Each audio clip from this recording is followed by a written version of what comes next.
Our next guest probably made your favourite film. His latest offering, The Running Man, is out next Wednesday and will have you sprinting to your local cinema, so it'll be all right on the night with the bright light that is Edgar Wright! All right, Edgar! Welcome to the show, mate! Thank you. Thanks for having us.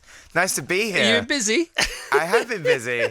I was just saying, it's like the last time I did the show, we were on the phone because it was in pandemic times. It was. So it's nice to be here in person. Oh, my gosh. Do you remember the pandemic? Yeah, of course, yeah. The Running Man, it's out a week today. It's massive. It's a massive film. You've come a long way since Fistful of Fingers, my friend. Oh, thank you. You know what? That came out 30 years ago this November. Yeah. Not that many people saw it. I rewatched the trailer this morning. I did. I watched the trailer for it. It's got some really good bits in it. Thank you. I was 20 when I made that film. 20 when you made that film. 24 when you started to direct Space, yes. Which is incredible. 24. You're such a baby. Are you in charge of a network show? No, I think I definitely realized that at the time, and as time goes on, I've realized how fortunate I was to be making.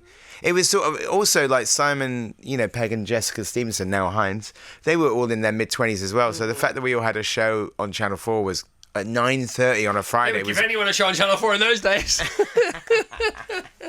It was definitely that's something I look back on with enormous fondness, and like the fact that we were able to do that was crazy. I don't know how you've made this film. You've actually made it. I'm not sure I know how I made this film.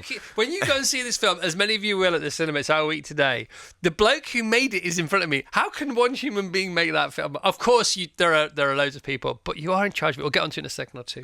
Let's go back to that first video camera that you won on Comet Relief. Yes. You were 15/16? I think I must have been 16, yeah. All right. The competition was what? It was on Going Live. Yeah. Actually, it was Going Live for Comet Relief. Right. And you had to make an amateur film about one of their causes, and I made a stop motion animation in my bedroom, and I won a video camera. Right. And it was also funny. I was on Going Live on the BBC. It's the first time I'd ever been to BBC Studios, but first time I was ever live on TV. How exciting was that? It was great, but there was something about it that made it kind of a little bit stressful. Is that the night before, I'd gone up the night before and gone to like a Comet Relief party, and the producer had accidentally told me, a runner had actually told me that I'd won, and then the producer said, he's not supposed to know that. So they said, okay, tomorrow, because there's 2 other contestants. So tomorrow, when they say that you've won, can you please look surprised? I knew the story, apart from the fact there were 2 other kids who hadn't won. I didn't know that bit. That's new information to me. I know. So I had to act in front of these other sort of kids. There's a lot of pressure for like a 16-year-old on live TV. And that's when you gave up acting. That was the day you decided to be a director. No, don't need this. So what did you make with the video camera? Everything. Then I was off to prior to that, I had my parents had got me and my brother like a second-hand Super 8 camera, which was what we made our first stuff on. And then once I had the video camera, then I was off to the races, and definitely my coursework suffered at that point because I was just like making movies all the time at school. Uh-huh. Well, I think you made the right choice. Of course you did. Oh, thank you. And Fistful of Fingers was like 20 grand or something like that. And it was a feature-length film? Well, ish. 78 minutes. It's just on the borderline, isn't it? And you padded it out a bit with extra long pre-credits? Well, so basically, it was, we didn't really shoot enough to kind of... The whole thing, every single take, was like 78 minutes. And it's like, that means you can't cut any of the bad bits out. So I really wanted to cut it down. So, we padded out the opening credits, padded out the end credits, and added a scene in the dark in the middle of the movie. Yeah. There was a sort of campfire scene where the cowboys blew out the fire. And it's like, we could just add 2 minutes of black and just have them talking and pad it out. And you did that, didn't you? We did, yeah. Oh, my goch. What a laugh. And look where you are now. Oh, gosh, so excited. This film, if you watch Baby Driver, which is, hold for applause, Baby Driver. If you watch Baby Driver, everyone. Another one of Edgar's films. And you watch the opening 10 minutes of that. The car chase, we watched it the other day, my son and I watched it on Wednesday afternoon, just to get in the mood, for you coming in. And you watch the opening sequence, you go, this is so good, it's so complicated. And, we put together this radio show every day, and sometimes I'm thinking, there's so much going on today. And then I look at that. And then you look at The Running Man, and then you see a sort of similar thing to Baby Driver from a car chase point of view, but the police cars have become sort of futuristic super RoboCop tanks, and they are driving or chasing in sequence like old cop cars used to do over much bigger bridges with Apache helicopters as well. I'm thinking, how do you get from winning a camera on going live to there? I mean, I feel really grateful, like, to have like had the career that I've had so far. It's a dream come true. It's like I obviously grew up loving cinema and, you know, watching kind of Hollywood movies in my local cinema in Somerset. Sneaking in. I would pay.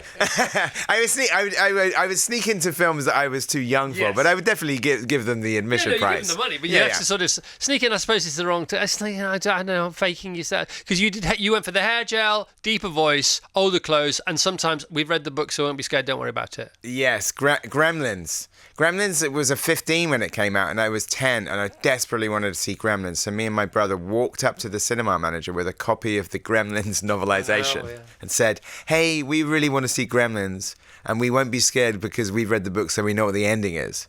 And he was like, looked around and said, get in there. Good for him, mate. Good for him and good for you. I know. Oh, wow. And so when you want... Greta Gerwig, she wrote Barbie, and she wrote Barbie. She was commissioned to write Barbie and not direct it. And she says she wrote this really sort of adventurous script knowing she wouldn't have to direct it. So she didn't have to hold back on the writing. And then she ended up directing it. She thought, oh, God, why did I write such a complicated film? You knew what you were in store for, didn't you, anyhow? Yeah, but I will say that working on The Running Man, I'd loved that book since I was a 14-year-old. And when we first started working on it, like, you know, one of the producers, Simon Kinberg, came to me 4 years ago and said, and he knew that I had an interest in it because I think I'd said it in interviews that I liked the book. And it's a very different film to the 1987 one. Like, and that was something. That's the reason I wanted to do it. Is that the 1987 one doesn't really adapt the Stephen King book at all, and I knew there was a whole other movie in that. But then when we wrote, you know, I was working on the script with Michael Bacall, and I must admit, when we had the first draft, part of me in the back of my head said, "Well, this is never going to happen." Because it's too wild and ambitious. And then, you know, it's very rare when the studio calls you and said, okay, let's go, let's do it. And it's like, okay, we're going to make this movie. So I feel like when I watch it, and like I said before we came on, I only finished it maybe 3 weeks ago. I know. Let's just talk about that a second, all right? Because I heard you talking about that whilst you were finishing it. Yeah. So you did a Smartless episode. Yeah. I was still finishing it. You were there actually at the edit, weren't you? Yeah. I was in the mix. So he was in. So Edgar's in an edit in the mix, and he goes then to record an episode of Smartless, our favourite podcast. You know, whilst basically working from home and then homing from work or smartlessing from work or however you want to say. I was zooming. I was in the kind of like, we were in the mix in Soho, and I just went, you know, it's also kind of a fancy thing to say of saying like, oh guys, I'm just going to step out for an hour and do Smartless. Yeah, I know it is. By the way, great episode, because I know you've been friends with the boys for ages, haven't you? And Sean Hayes is in the movie as well. I know Sean P. Hayes. He's big voice. Anyways, we'll get onto the plot of the movie in a bit and who's in it. And so you're in the edit, and I'm thinking, okay, all right. So Picasso famously said, no painting's ever finished, it's just sold, or whatever it is. I can't remember. You don't ever finish anything like that. And this is very similar. It's a big cinematic painting. So what was the one thing when you had to lock the film, right? What was the one thing you thought, I've got to sort this out? If this is the last thing I do before they say that it's ours now, not yours. What was that? Oh, wow. There's some bits, you've seen it, so there's some moments in the film with an actor called Daniel Ezra who plays Bradley, who does these.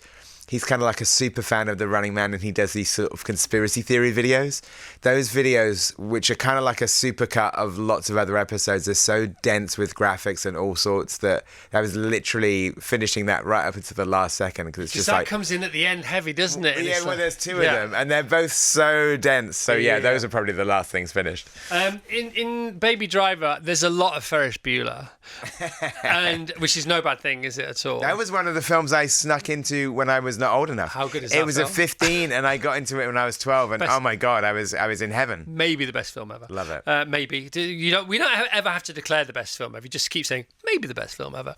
And in The Running Man, out a week today, I think there's a whole 12-30 minute homage to Home Alone. Well, yeah. Is that right or not? I mean, sort of. I mean, yes. By the way, it's so not a Home Alone film, and it gives off the wrong sort of essence. But No, you're right. I mean, it's funny. I did say, and this is probably two films that have never been in the same sentence. But when we were sort of kind of pitching that in the treatment, we said Home Alone meets Straw Dogs. Two films. Did you say that? Yes, we did. Well, you pulled it off. So cool, isn't it? Those films have never been mentioned in the same sentence before. But it's super high tech. It's super Shaun of the Dead. It's super Fistful of Fingers, and and it's super every comedy action hero movie you've ever seen. It's just like so cool. When you have that much going on, and you film from November to March, I think, wasn't it? First of all, question number one. Actually, it was question number two, but I've just pulled it forward. Question number number two is, when you're making a movie this big, and it's November to March, do you get Christmas off? Yes. Right. Yeah. How does that work? I mean, in what? Yeah, everybody gets 2 weeks off. Yeah. So you go for the full 2 weeks, not like you can have the day like Premiership footballers. But it was good. Boxing Day, believe me, everybody needed the rest. So it's perfect then, wasn't it? I suppose. Yeah, it was good. Which is the hardest bit, because Paul Radcliffe famously says that halfway through a marathon isn't 13 miles, it's 20 miles, because the last 6 are like the first 20. What is the hardest part of a movie? Is it the first half or the second half? A movie of this scale? I think the second half, because also you've seen the movie. There's no there's not too many sort of relaxed scenes. So you'd finish a big set piece, say, okay, great, we finished the plane sequence, and then the next day would be, okay, now we're starting the Michael Cera sequence, and it was just so it was kind of and also Glenn Powell is in every scene, and his character is running the gauntlet, literally. So he as well. I mean, this amazing partner in crime to have, because he's kind of in it to win it, and he's there to work. And he brought it, didn't he? Oh, he's amazing. Yeah. I couldn't say enough nice things about him, and he worked so hard. But he's in every scene. Well, apart from one. What, the Sean Hayes game show? Yeah, so he's at home watching the Sean P. Hayes game show, isn't he? So there's 2 game shows. There's The Running Man, which is the name of the movie, and there's Speed Wheel. Speed the Wheel, yeah. Speed the Wheel. Speed the Wheel. Speed the Wheel's got to be on telly, hasn't it? Is that in the book? Speed the Wheel. In the book, it is in the book. In the book, it's called Treadmills for Bucks. Right. Okay. But we changed it to they're on treadmills in the book, and we changed it to somebody having to run in a giant hamster wheel. All right. We're talking around it now, and people going, "What the heck are you talking about?" Let's frame it. Frame the film, please, if you don't mind. Oh, so Ben Richards, played by Glenn Powell. This is in a sort of dystopian future. By the way, do you know when the book was set? No. Stephen King. 2025? Yes. No! Yes. Get out of here! Shut up! So Stephen King wrote the book in 1973. It wasn't published until 1982 under his pseudonym, Richard Bachman. Yeah. The cover of the book says, "Welcome to the year 2025, oh my gosh, where the best men don't run for president, they run for their lives. The Running Man, Richard Bachman." That's the cover of the book. So we are making the film. The film's coming out in 2025, and it was set in 2025. Did you intend that to be the case? It's sort of it's a great coincidence. But so basically, in a very near future, in big inverted commas, where the network owns everything, and they have a kind of there's one channel. They have a number of cruel game shows where poor people, desperate people, can get money. Ben Richards is an out-of-work dad. His daughter is sick. He's struggling to provide, and so he goes to the network building to get onto one of these shows to get some money for his daughter. He doesn't want to go on The Running Man because nobody has ever won that game. And The Running Man is survive 30 days out in the world. Yeah, so nobody's ever survived that game. Nobody's ever survived that game. Yeah. You can win $1 billion if you survive 30 days with hunters on your trail and the whole public and all of the police, but nobody's ever done it. And so he wants to risk injury, not death, but then circumstances lead him to become prime candidate to be the Running Man. So good. It's like Britain's Got Talent auditions meets Natural Born Killers meets another thing that I can't remember at the moment. But it's my co-writer Michael Bacall is American, and when we were working on the script, this will make you laugh. 2 things that we watched in their entirety was an episode of It's a Knockout, right, and an episode of 3-2-1. Oh I said, I got to show you an episode of 3-2-1 because there's a little sort of, it's not even a reference, but in Speed the Wheel there's that animatronic hamster. Yeah. And there was this show called Dusty Bin. Oh I said there was a show called 3-2-1, and they had an animatronic I'm not sure you could quite call Dusty Bennett animatronic. It wasn't that sophisticated. He wasn't animatronic. But I liked watching an entire episode of 321 with my co-writer. Yeah, gosh. And you do future... I mean, I suppose the thing about it being set in 2025 in the early 70s is one thing, but of course you've got to set it way after 2025 for us. And you do futurize it. We all know you're a massive music fan and your soundtracks are as good as your movies, which makes everything like 10,000 times better because they're more than the sum of their parts. I'm guessing you're a car fan. A car fan? Yeah. Yeah, I mean, well, we had fun. You probably noticed that we had fun with the cars in the movie. The Aston Martin Lagondas were everywhere. Yeah. Well, because there's the Aston Martin Lagonda looked like it's from the future anyhow. Exactly. That was what the idea was. I'm glad you picked up on that. Was it like, Did I? But it's retro futuristic. Yeah. So we don't say what year it is in the film, and kind of what we thought was like, it's like an alternative 2025. Yeah. If he published the book in the 80s, this is his 80s idea of what 2025 is like. And so there's like the downtown areas where all these kind of secondhand cars, like the sort of AMC Pacers, are like sort of been retrofitted to be EVs. The best one was the Citroen Maserati. Well, then in the uptown, So as we had all the Lacondas and stuff, and like. I'm glad you spotted that. Oh mate, they were so gorgeous. They were so, and I'm like, these have got, because Aston Martin, they need a new idea. You know, by the way, I love Aston, I'm a big fan of Aston Martin as a company and everybody that works there, and some people who work there. But they could do a lot worse than jump on board with retrofitted EV Aston Martin Lagondas. Well, it's funny like being on set because we have all of those. Like cars have their owners are there. The owners are driving their cars That? Well, I mean, they were loving it. But it was interesting, like you're doing these kind of futuristic scenes and then you have all these classic car owners as well. Because they're not going to let anybody else drive them. Yeah, and the thing about the cars you chose is they're timeless. Because anything designed well is timeless, isn't it? And it's funny with movies because, whether it's 2001 Space Odyssey, they've put the date in the title. Beware, buyer beware. And then, do you remember Space 1999? Of course, and I love that. Just didn't turn out like that. And now you see that filmmakers seldom put dates in films because they think... That's exactly why we didn't put the date in. And I love all these films. Exactly the same thing. As growing up as a kid, watching 2001 A Space Odyssey as a kid, and then you think, oh, wow, 2001. It's gonna be like what this. will it be like? Will we have Pan Am going to the moon and these stewardesses in their cool outfits? No. You'll have and no then am going anywhere. We sail right past 2001. Also, like the film, I love Escape from New York, the John Carpenter film, and in that it's like, the year is 1997. Yeah. It's like, go further, guys. Yeah, I think Fifth Element was pretty good, don't you, for all that? What year is that? I forget. I can't remember. I just like the way that Ridley Scott, he did futurize things. Most things he futurized by anything on the ground hovering in the air. Blade Runner, I think, is set in, I want to say it's set in 2019 or something like that. The original Running Man from 1987 is set in 2017.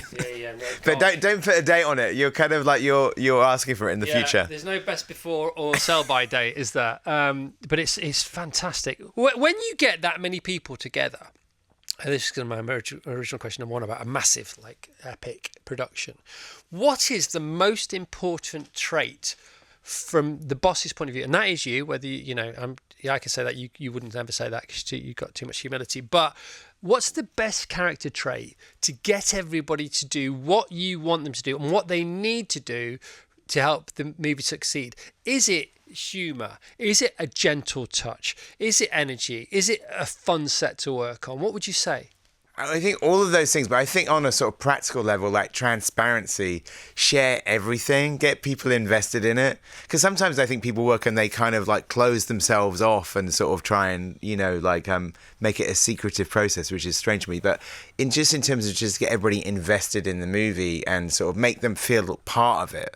So it is a team effort, there isn't the auteur theory of I did it all myself. Of course not. You got all these amazing crew members working on it and they're all amazing artists. So I just think share everything with everybody so everybody feels invested in the whole enterprise, you know? The first ever car chase you did? What was the first ever car chase you produced? I guess there's a brief bit of car stuff in short. I guess there's a car chase in Hot Fuzz, right? Yeah, there is Hot Fuzz. Yeah, it starts. Yeah, but let's go for a really sort of sophisticated one. No disregard to Hot Fuzz, which was amazing.